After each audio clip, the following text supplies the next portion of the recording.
Welcome. If you're a woman who has a sense that there's more out there for you, you're in the right place. I'm Whitney Baker, host of the Electric Ideas podcast. Somewhere along the line of work and kids, life carried on, but I lost track of my truth. I'm on a reflective journey, and that's what this podcast is all about. Each week, I interview a woman who is lighting her own path and offering others hope. Before our conversation ends, we'll share a reflective question for you to explore. Sometimes all we need is a jolt, a fresh idea, an aha moment that connects us to a sense of possibility. This, my friends, is what I call an electric idea.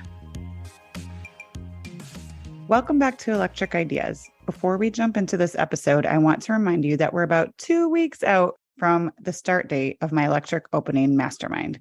Maybe you're considering it yourself. Maybe you have someone you love in your life who you just know could benefit from it and you want to share it. So I'm going to remind you what it's all about. It's a 6-week program tailored to moms who are in transitional spaces. So maybe you feel stuck. Maybe you feel a little bit resigned or indifferent, like you just lost your purpose. Maybe you changed your career trajectory because it just wasn't working and you're doing something different, working less or completely quit working, but you're not feeling totally at home with just being a caregiver. Maybe you're a mom whose kids finally started elementary school, so you're coming up for a hot breath of air, or they're just going to a few hours of daycare or preschool, anything. And suddenly you have this little crack of spaciousness and you're not even quite sure where to start, but you know you're ready to show up for yourself in a more meaningful way. If any part of that resonates with you, I want to invite you to explore a massive, fresh sense of play and possibility. We'll be learning so much. It's a 6-week program, and you can get all the details at myelectricideas.com/mastermind, or you're always welcome to reach out to me, like many people continue to do, via Instagram. You can find me at @WhitneyWoman. And with that, let's move on. Oh, we got a good guest today. Her name is Dr. Caroline Iscovitz, and she has a doctorate in psychology and practiced in the marriage and family therapy space for a long time. But around 5 years ago, she was really pulled to leave the mental health field and get more into coaching. So today, she focuses on being an entrepreneur coach and wellness consultant.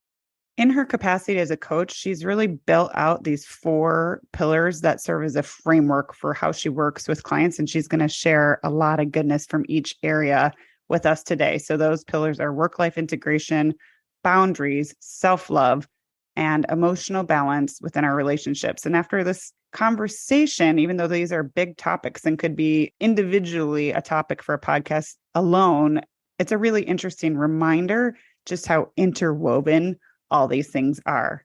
So with that, let's get started. All right, Dr. Caroline, I'm so excited to have you. Welcome to the show. Thank you so much for having me. My pleasure. So in your deep experience, both as a psychologist and a coach, one thing that I know comes up a lot is you find women have trouble prioritizing themselves against a lot of other roles. Why do you think that happens so often to women? I think a lot of times it's that caretaker in us sometimes where we just want to take care of everybody first and make sure everyone's good before looking at ourselves. Especially, I see this a lot more with moms or adults that are taking care of their parents or any other siblings, kind of parentified as a child and have done that for a long time. But I think too, it's almost like not feeling like enough or they deserve to take care of themselves first and foremost. So I see that common theme as well across the board. I mean, it varies person to person, of course, but as a whole and generalization, that's what I typically see. And I know we're jumping right in here because I just was like, oh, she's got so much to share. I want to make sure we get to it all. But what happens when we routinely put ourselves at the bottom of the list as women? Yeah, I mean, a lot of it goes to burnout. I experienced that personally. I'm not a mom, but I experienced that. And I see that with a lot of my clients too, where they're so passionate about what they're doing, but then they forget to take breaks. They forget to nourish their mind, their body, and their soul. And I think that's where a lot of people miss the boat, where it's like, oh, I'll have time to eat later, or I can sleep when I'm dead. Like people say that all the time. And it's really reframing that story and that narrative of, well, you have to work hard to get ahead, where it's you just have to work smarter to get ahead and really prioritize your time and your energy. And really, I think the thing is too, where people are working so hard, they're not prioritizing their energy, because a lot of times we have like this energy peak where some people are really good in the mornings. Like I'm a morning person. I'm like, okay, everything where I need to be on camera or like really creativity wise is in the morning. And then things that don't take as much brain power, I do in the evening, versus I have a lot of friends that are night owls where they are up at all hours and that's their creative genius zone and getting things done, or taking care of themselves, or going to a gym class or a yoga class, whatever it is. But I think it's understanding too where we're putting our energy. And a lot of times we go to the bottom of the list if we're taking care of clients, we're taking care of everyone around us, and we don't prioritize that. That's where a lot of things fall through the cracks. And I've seen personally. That makes sense. And I'm really glad for how you put it, because, you said we forget to take breaks, we forget to nourish our mind and body and soul.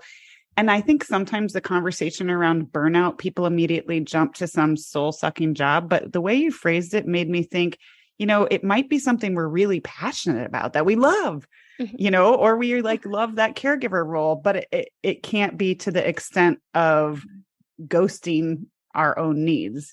Right. Yes. No, you're absolutely right. I love that you put the ghosting in there too, because it is like, I like you said, first, I got very burnt out in the field of psychology, and that's when I left. But then I started getting burnt out in the entrepreneur world. So it can happen in anything that you love doing. It's just, you can start to see physical symptoms too. It might not just be so obvious, but like my hair started falling out. I dropped a lot of weight that I didn't need to drop, and it wasn't intentional. It was just all of the stress. And a lot of times people don't even realize the level of stress they're under, because they might be used to a high stress job or environment. So it just feels like it's normal, when in reality, it's not normal of what they're doing. And that's where the burnout comes in. It's just become a way of operating. That Right. makes sense. Well, this actually dovetails perfectly into your framework, because in order to, what I would say in like reading what you've written, I feel like you have this framework that helps women just be more intentional with their approach to work and family and health, so that they're not completely neglecting any one area. Is that fair? That's very fair. Yes. I think too, it's like the intentionality of not everything's going to be perfect. It's not like in a little box with a pretty little bow. That's not the reality. And I used to say work-life balance all the time, but I don't believe in that anymore in the last few years, because I do think it's integrating everything of what makes sense in that season of your life too, because seasons change just like in life, but that's like also figuratively and literally of just maybe where you are. Maybe you're single, then you get married, have children, or you have a full-time job and then you switch jobs or do something completely different. Or maybe it's just having a sabbatical and taking time off. Like you're going to have different times, and it's being able to honor that of where your needs are and meeting yourself where you're at of what you need in that moment. That makes a lot of sense. So I do think that it's kind of, for me, something I've been thinking about a lot recently is just being intentionally a little out of balance, or just accepting that, but not having it feel like it's happening to you, So maybe we're in a really full season of our lives where we don't get to do all of the things that we'd like to do to take care of ourselves. But I'm hoping that maybe by talking through your framework a little bit, it might help people reflect on just doing what they can in the season we're in. Like you said, I loved how you put that. So can you give us a very high level overview of this framework you've developed, knowing that we'll have plenty of time to drill into hopefully all of it?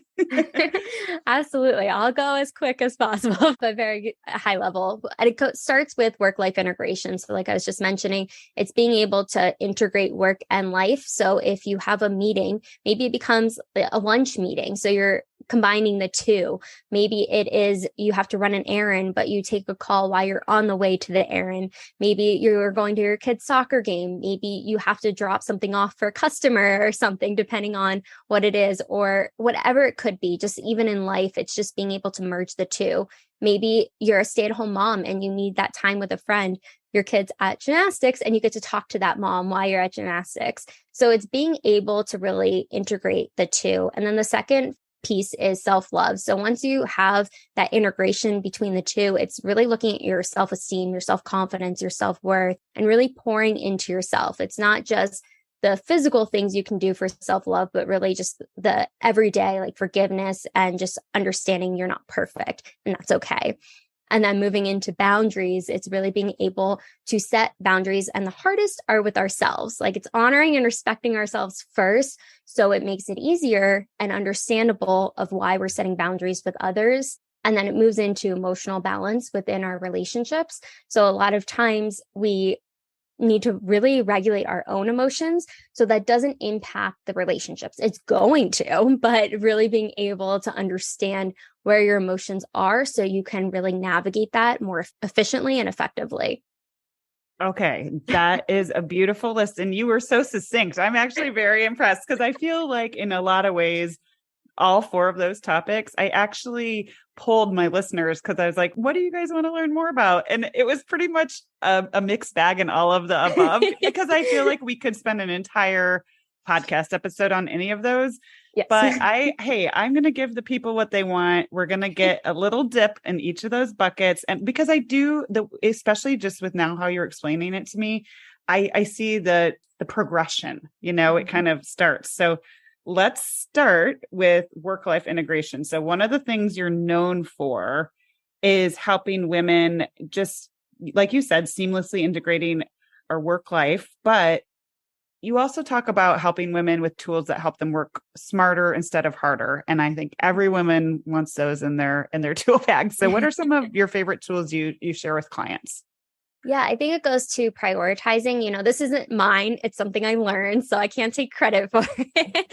But it's being able to really look at your top 3 priorities every day. So for instance, mine are, I'm doing something for my health, something for my relationships, and something for my business. So you can interchange this, but for your health, okay, I'm taking my vitamins, I'm meditating, I'm doing things that are helping my mind and my body. And then going into my relationships, maybe I'm sending that text to a friend. I'm having quality time with my boyfriend. I am just texting my mom or having a call with my mom. So just making sure I'm doing something for at least one of my relationships, because sometimes it's hard, like life is happening, but the quality time or just like, hey, I'm thinking of you for a friend or whatnot. And going into my business too, doing something that's going to move my business forward. If you're not an entrepreneur, if you're a stay-at-home mom, doing something for yourself, it might not just be your health, but like doing something for you, or maybe it's getting the laundry done or running that errand. So just really putting those top 3 priorities for that day in order to really understand where your time is going and your energy, like I was talking about earlier too. But I really focus on that. So it's working smarter, knowing that you're not going to get everything done in one day. As much as we would love to, I know it's like we have one thing and then it's like 10 more things or 100 more things that need to get done as well. I like your prioritization method though, because I'm very similar. I like to, plan out my week and prioritize like my big things that I'm going to do in the day. But I kind of like this permission to think about it in buckets, like yours were health, relationships, and your business, right? Is that what you said? Because back to the different seasons, maybe you're in a really busy season at work or a super demanding, if you're a stay-at-home mom, maybe it's a super demanding family time. But if you have those other buckets in mind, every single day is almost a filter for remembering your priorities. Like you said, even if it's sometimes like a text, like, hey, I'm thinking of you to your significant other, can go a long way, longer than we think, right? So I really appreciate that. Okay. So, all right, we've got that set. Love that advice. And now the next thing you talked about was self-love. How do we nourish ourselves? How do we set the stage for loving ourselves more? This is a really hard one. I know I had a really hard time with this personally, and that's where I kind of created this whole framework, was my own personal journey and then taking others through it as well. But I think it's really difficult when you're so hard on yourself or you're your own worst critic. Like, this is the meat of the process. Like the first pillar and the last pillar, it's like, I feel like those that like hold it together, but the inside is really the meat. With self-love, originally there's just it's a trend word, but what does it really mean? And I think it's really about, you make a mistake, you forgive yourself. What does it look to forgive yourself? I know I've made so many mistakes in my life. I am not perfect, but how I would really beat myself up if I made a mistake. It could be something small, and I would beat myself up about it and not realize. And I see that so much with so many of my clients, so many moms in particular, of I'm not the perfect mom, or their lunchbox didn't look perfect in like the little squares or anything. It could be anything small, but acknowledging, okay, it wasn't perfect, but I still respect myself. I still love myself, and I acknowledge I did my best, the best I could.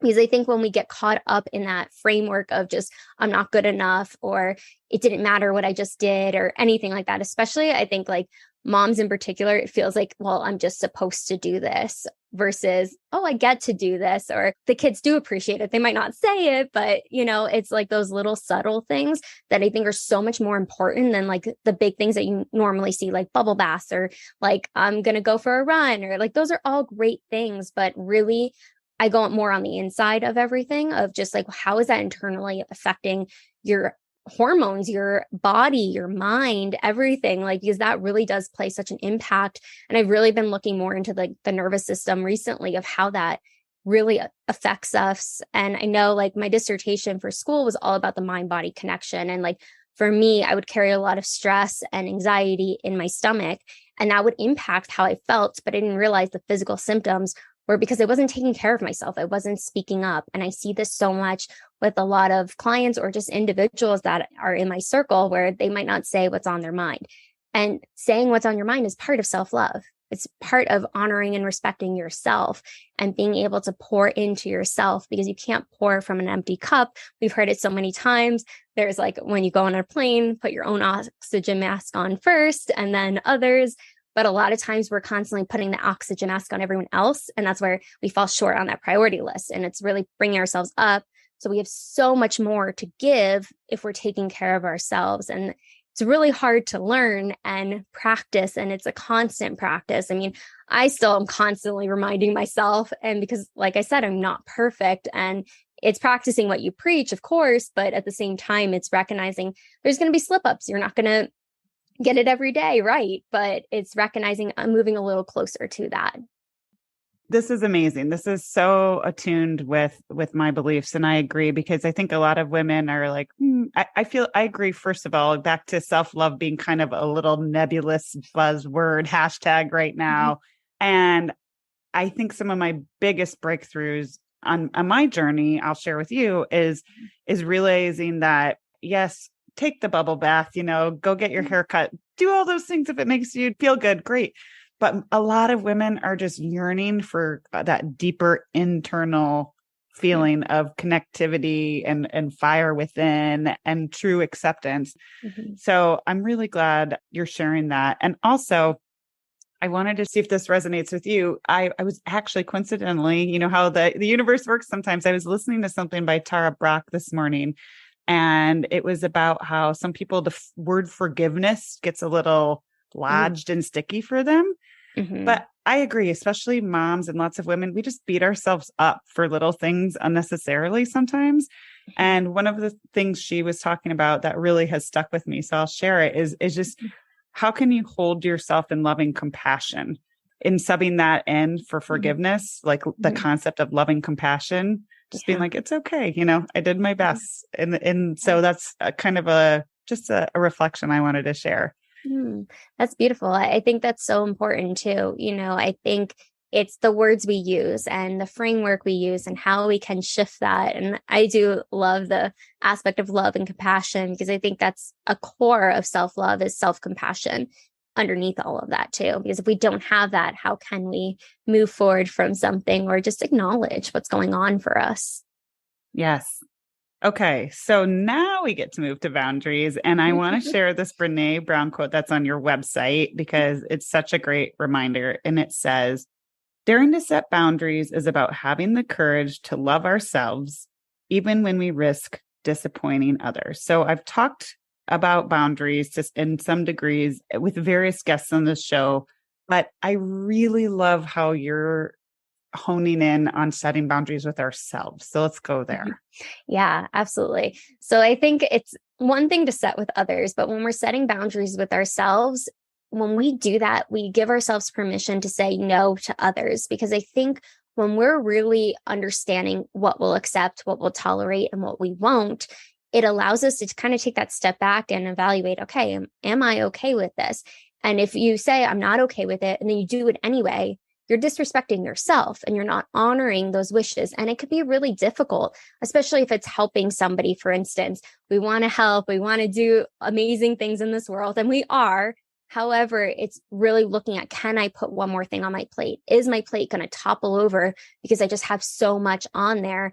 And that's where the boundaries get loose, or we're just like, okay, just this one time.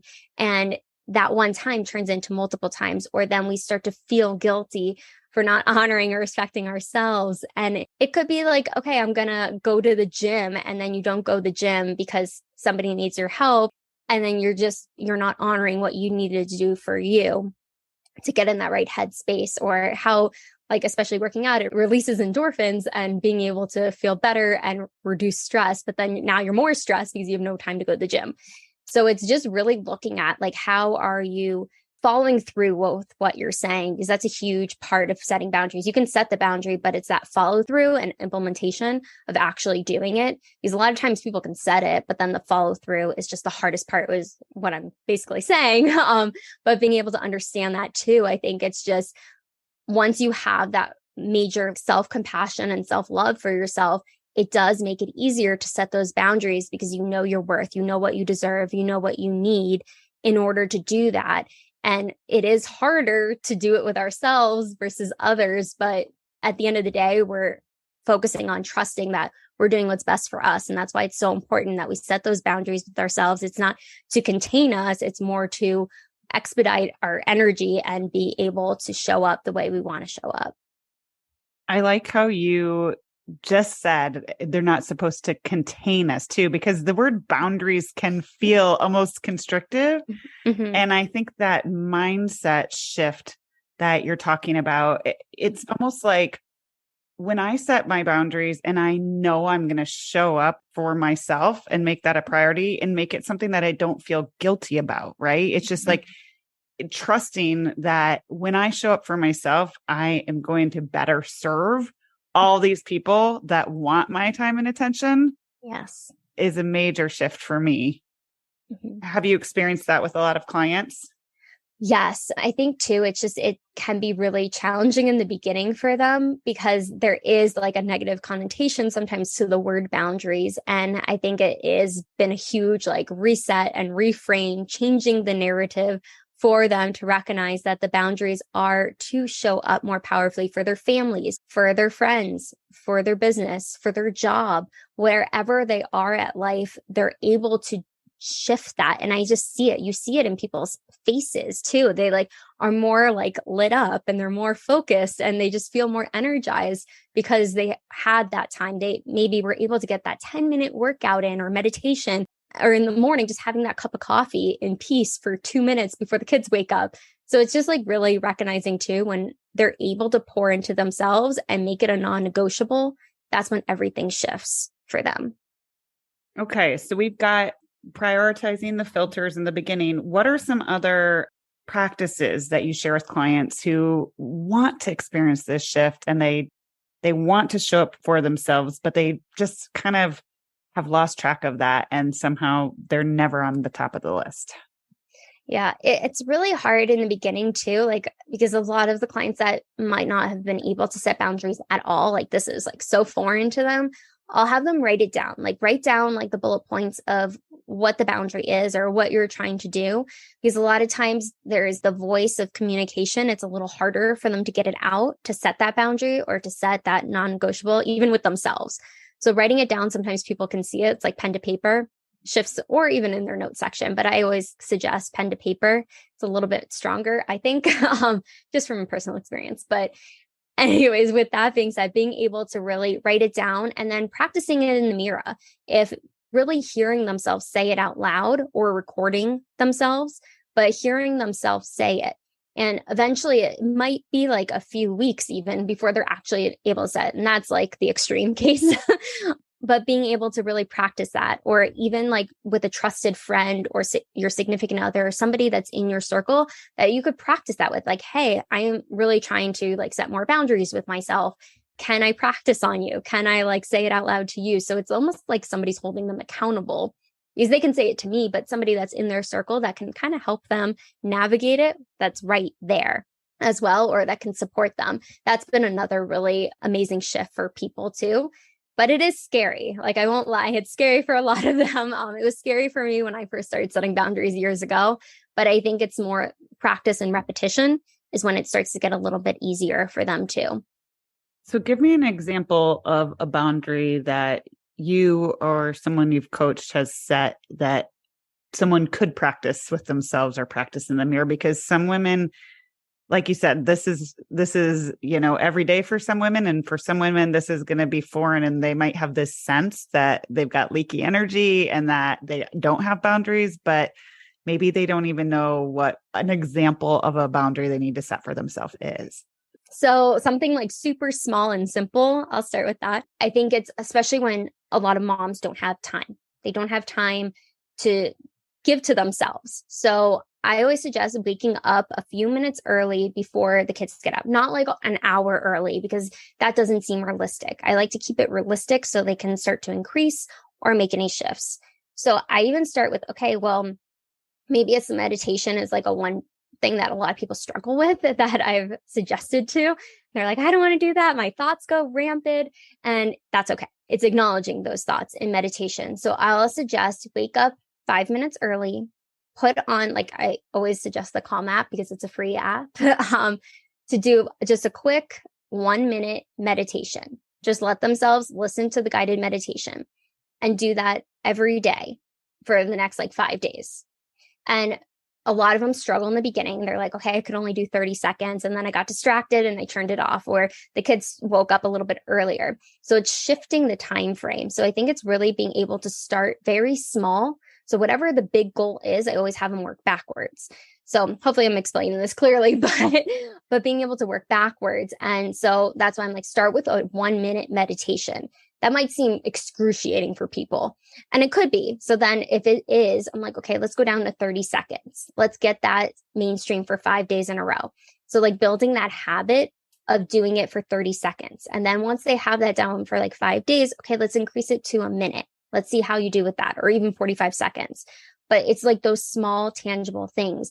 And so with the moms in particular, what I noticed with one, she started doing it for 30 seconds a day because the minute was not working for her at all. She was like, no. But the 30 seconds, she did it for a week, and then we increased it to 45 seconds. And then she started doing it for a minute, and then 2 or 3 months, it was about 2 months later, she was doing it every single day for about a minute and a half. And it was just this repetition of her continuing to do it. She felt more energized. She felt more focused throughout the day. She had that time before the kids woke up. She had 3 kids, but really being able to have that alone time and just be with her thoughts. And she started to get more creative. She worked full time as well. So she was working full time while doing all of this. And she started to notice a shift at her, like the focus at work, being able to show up differently.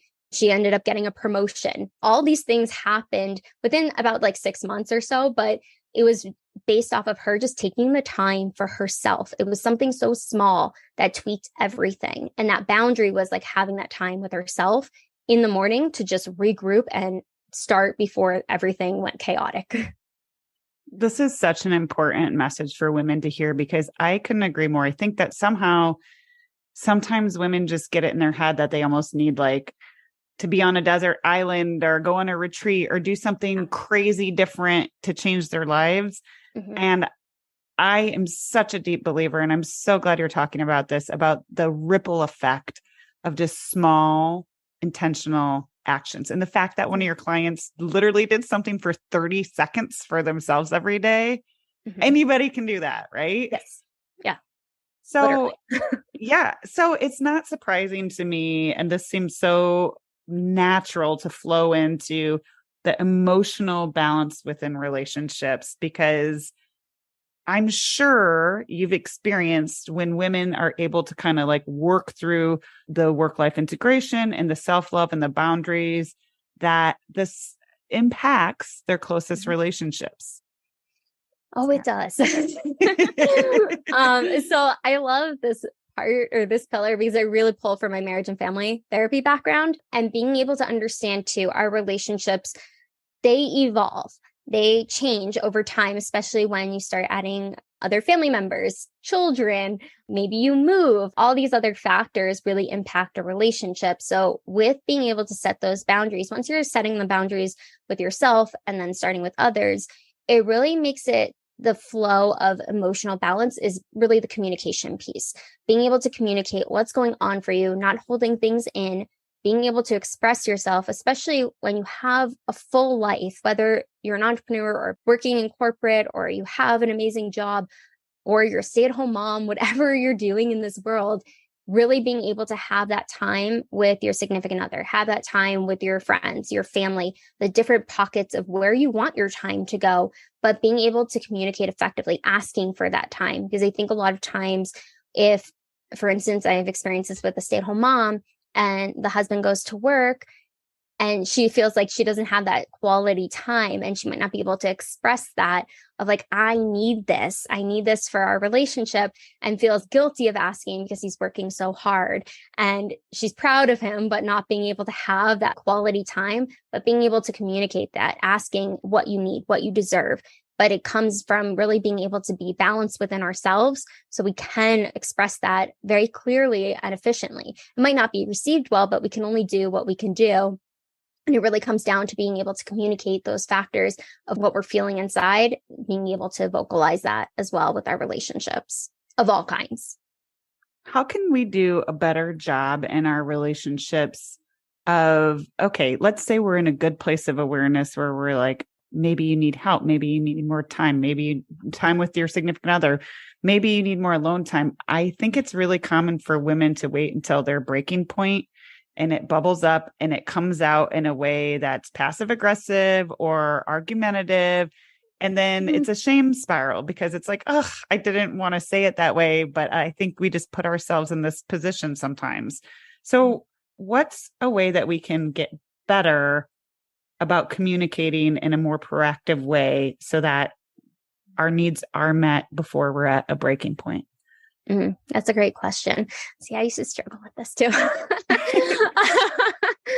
If I'm being honest, but I think too, it's, I've seen this with a lot of my female clients of how there is a breaking point, but how do you work backwards? So it really goes back to being able to really sit with yourself. Okay, what do I need right now? Is it that I need that alone time? Okay, have I done that the last week? And a lot of times from what I've experienced, but also what I've seen with clients is like around that time of month, it becomes a little bit more on edge because you're feeling more emotional. Not everyone, but a lot that I've seen. So it's just really being proactive of knowing, okay, I need that quality time. When's the last time we've had quality time? Okay, it's been 2 weeks and it's that time of month. And then it's like, it gets really intense and you bottle up and explode. So instead of doing that, how can you be like, hey, okay, in 2 weeks, hey, let's go to dinner. Let's go on a walk. Doing those things that are really going to light you up or feel like you've had that conversation with your significant other, you had that quality time versus if it's alone time, for instance. Okay, keeping track. And that's why I'm really with the like priorities, like I was saying in the beginning too, of the pillars is really understanding, did you have that quality time? Did you prioritize that time for you? Being able to make sure that is a priority, and it could be small things every day. And I think if we do small things every day, it doesn't explode. It doesn't get to that point. And that's why like even sending a quick text to somebody, like, okay, even if it's not the quality time you're wanting, it's something. And it's those little things make such a big difference. It's like a drop in the water, the ocean that might not seem like something, but then all those drops, like all the little drops, it makes a big difference. So I think it's really looking at how can we do something every day, no matter how tiny it might seem to us, but doing it every single day or a few times a week to really get fulfilled and like fill your bucket of those little drops. Yes. And as you're talking, what's coming to me is it's almost impossible if you're thinking about something every day to have it get so neglected that it blindsides you, that you're almost blindsided, as we were talking about before, with kind of a need that like snuck up on you that was really, really left abandoned. Okay. Great. Well, we're coming up on time, and this is going to give, I know, our listeners so much to think about. But before I say goodbye to my guests, I always ask them one question, and that's, what's one question every woman should be asking themselves more? Ooh, that's a really good question. I would say one question to ask yourselves is, what did you do for yourself today? That's beautiful. Okay. I know that everyone's going to want to follow you and learn more. So tell us where we can find you. Yes. You can find me on almost every social media platform, Dr. Caroline Iscovitz. And my website is drcarolineiscovitz.com. And yeah, I'm everywhere now. Okay, great. Thank you so much. I really appreciate you joining me today. Thank you so much for having me. It was a complete honor.